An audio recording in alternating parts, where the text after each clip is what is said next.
Hello, this is Stardom Star, and today I am going to be giving out my thoughts on Let's Play Oink Games, which was released on Nintendo Switch back in December of 2011.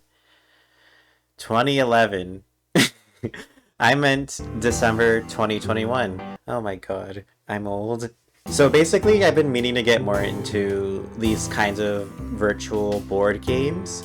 I haven't really played a whole lot besides like Clubhouse games, but I know already that it's something that I'm really into, that it's a niche that I'm really into. Since this is my first review and I have a lot more to go when it comes to specifically like digital board games, don't take my word as gospel unless you're also looking for a casual point of view. So let's start with the rundown. For those not in the know, like me when I first bought this game, Oink Games is a Japanese board game company that started in 2010, and they've had a few popular games within like board game enthusiasts worldwide.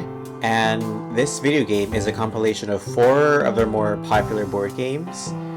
Before this release, the developers had a Kickstarter campaign where they raised enough money to meet their goal of allowing 3 of those games in the set, and then they decided to include a 4th one at no additional cost, despite not exactly reaching that goal.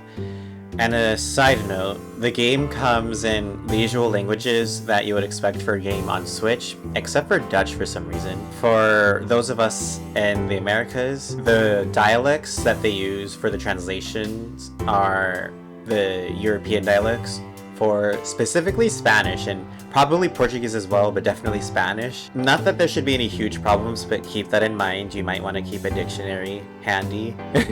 Debería haber dicho todo eso en español, pero whatever. And something important to keep in mind is that there will be more games coming to this collection, with the first additional game coming in spring. This game will be free. I don't know if any games after that will also be free, probably, but you never know. And also, they might be planning to put this game on other platforms as well, because for the Kickstarter, there is a demo of startups that they sent to specifically people with iOS devices. So we'll see what will happen in the future with that regard. But yeah, let's talk about the 4 games that they've included so far. Let's start off with startups. That pun might have been intended. This card game was originally released in 2015. The objective is to own the most shares in a company, or multiple companies if you're able to. Whoever has the most money at the end wins. Sounds simple enough, right? Well, there's a lot more to that. There's a few rules that will make themselves known as the game goes on if you don't bother reading the instructions. But if you want to know the rules ahead of time but don't want to read instructions, then Oink Games has made a very cute video explaining the game's rules and mechanics. It's like 11 minutes long. So with all that in mind, don't get discouraged, because a few rounds of this digital version will be enough to get a hang of it, since it does hold your hand with what you can and cannot do, especially if you play with computers. Since I've established how engaging this game can get, I want to talk a little bit about the strategies that you may put into use in this game. Playing this online, you often find yourself and the other players doing everything within your power to not be the first person to confirm a share, especially if that's the only share from that company in your possession. Doing so will earn you the dreaded anti-monopoly chip. I also like to secretly collect the shares of companies that I'm trying to own the majority of, so if a player starts getting rid of cards of a company they have the anti-monopoly chip for, then be very suspicious. Needless to say, I've had a lot of fun with this one, and I look forward to playing more in the future. This is also the only game in the collection that cannot be played on a single Switch, since it's like a card game. You have your own hand of cards. However, the following games do allow you to share your Switch with other players locally. A Fake Artist Goes to New York. Originally released in 2011, not 2021, 2011, this social deduction game has players taking turns drawing strokes on a whiteboard. One player is the fake artist, whose goal is to fool the other players into thinking that they're one of them. The fake artist only knows the general category of what the authentic artists are drawing, but not the subject specifically. If they're caught, then they must correctly say what everyone else was drawing to win the game. YouTuber? What the heck? This is the only game in which you're not given an option to play in a single player mode, like any kind of single player mode. And it also feels the most Jackboxy out of the bunch, and is probably better to play on tablet mode to use the Switch's touchscreen. However, for the sake of recording footage for this review, I've mostly played in docked mode. My experience with this game so far is that the fake artist usually gets the short end of the stick when it comes to passing as an authentic artist, but the rest of the players draw way too much and give the actual subject away very easily.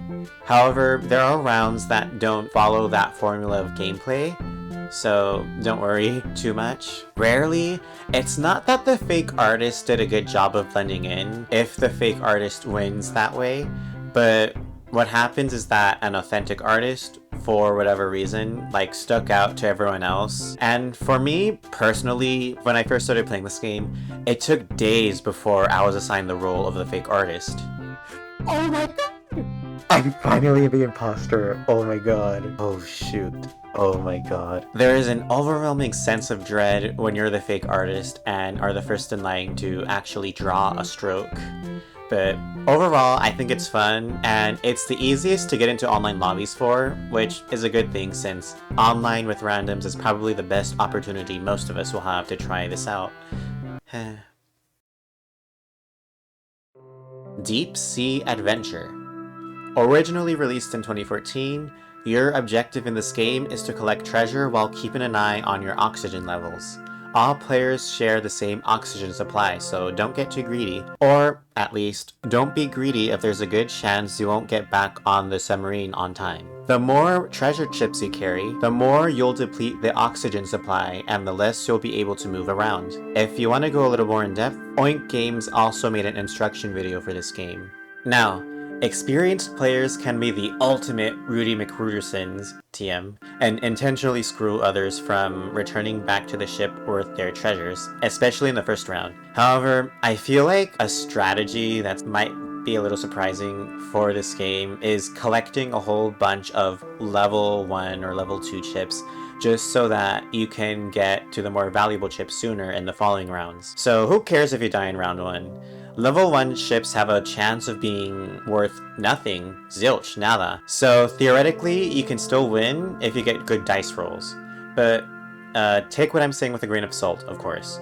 This is another game that you can have a proper offline experience with, so I'd recommend taking advantage of that before playing with others. I also recommend playing this game before the next one that I am about to talk about because they are very closely related. Moon Adventure.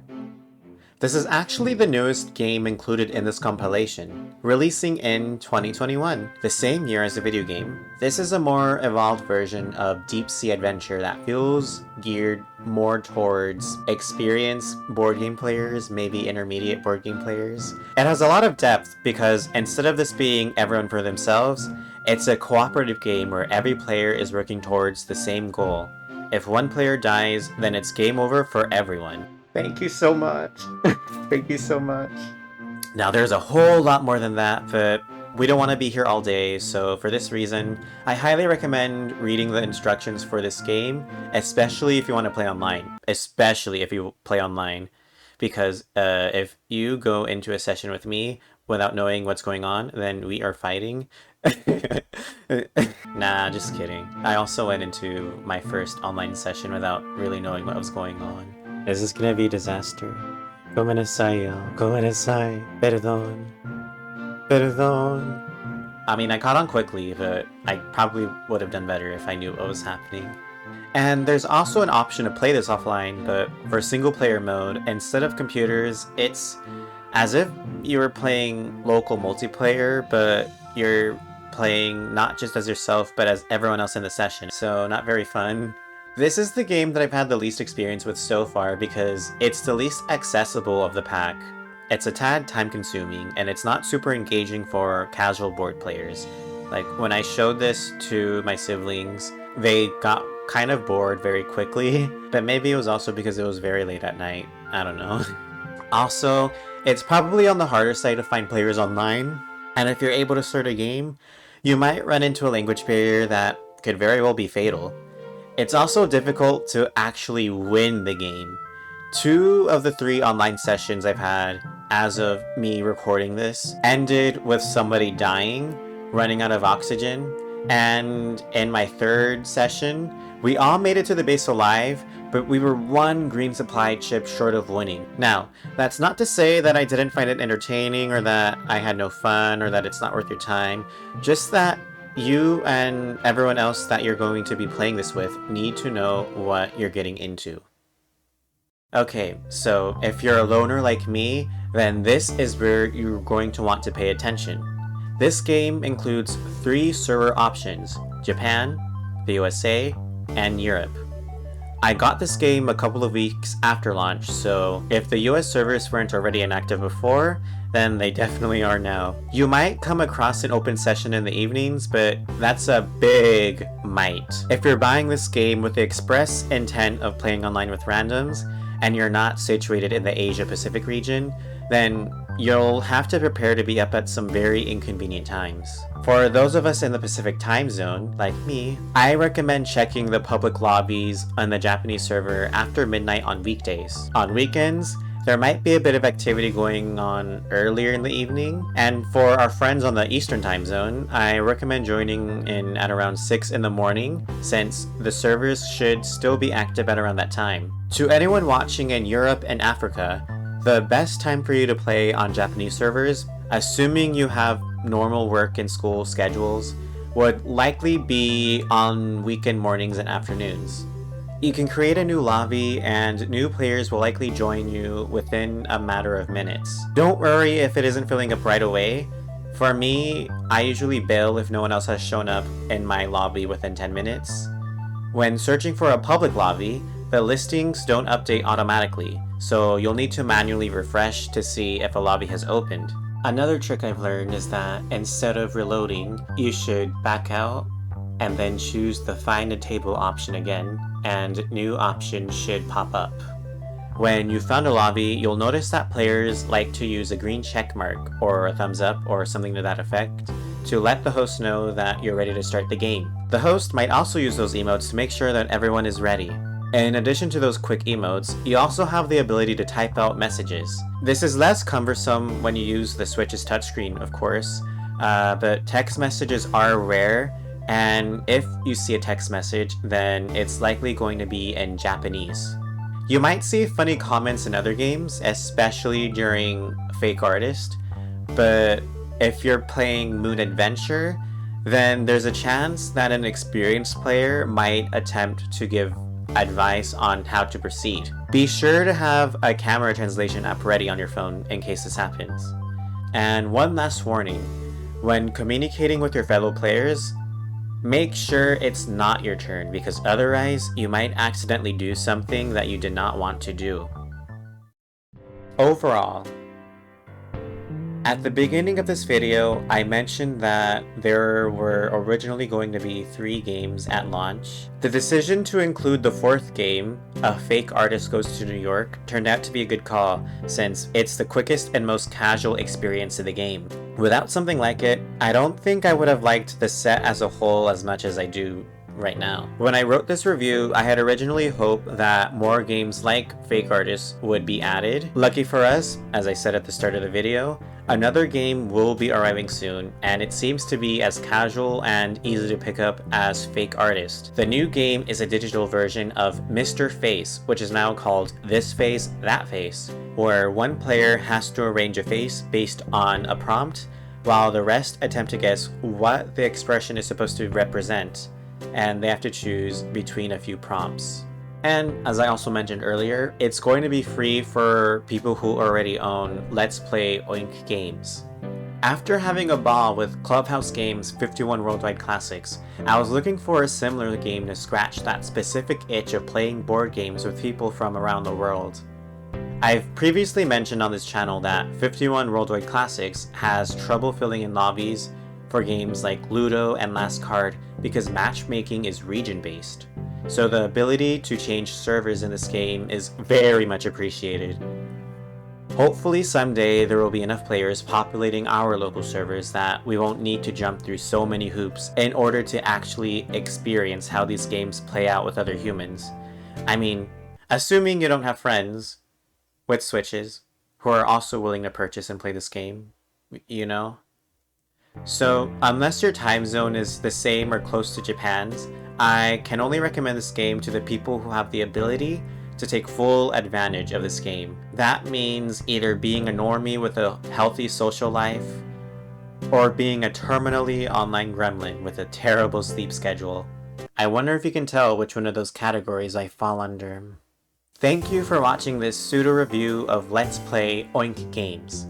I honestly want more people to buy this game because it's really fun, but at the same time, I wish there was a better online multiplayer situation, but I guess that's to be expected for a niche game like this.